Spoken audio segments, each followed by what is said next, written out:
Italy, Thursday, July 5th, 1944. I love you, I love you, I love you. Dearest Peach, last Saturday I received 3 letters from you, numbers 64, 65, 66, also one from Loretta. I'm sorry to be so late in answering them, but on Monday I had a chance to go to another rest camp for 3 days. This one was on the west coast of the Tyrrhenian Sea. It was right on the seashore and the beach was nice and sandy, like Lake Ontario. The water was very warm, and being salt water, it was so buoyant that I even managed to swim a few strokes. I enjoyed every minute of it, and we got our fill of bathing for a while. The sun is really hot these days, but I was careful not to get too much.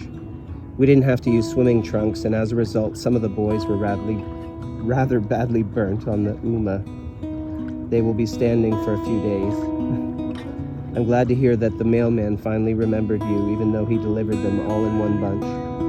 As to how I lost my battle dress, I will tell you. When you go into action, you wear your fatigue clothes, as your battle dress is too heavy for this climate, and besides, it doesn't blend into the scenery as well as the fatigue outfit, which is grayish-green in color. I had my battle dress rolled up inside my gas cape, which was tied to my belt. We were advancing on the run across an open field, and my gas cape started to unroll. It wasn't a very healthy place to stop, so I had the fellow behind me cut it loose, and I had to leave it as I needed both hands for my rifle. So that's the mystery of the missing battle dress. The cherries are practically finished now, and the plum and pear crop is ripe. The plums are about the size of apples. The corn is also getting ripe, and we are going to boil a few and sample them this afternoon.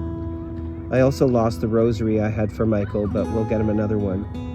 I better get home soon, or he will be too big and strong for me to handle. I hope your cold is better by now and that it didn't stay with you long. Remember the time you had a bad cold and I went over to 311 and got some whiskey for you from Pappy? Well, you needn't have to worry about sleeping alone when I get home, my precious.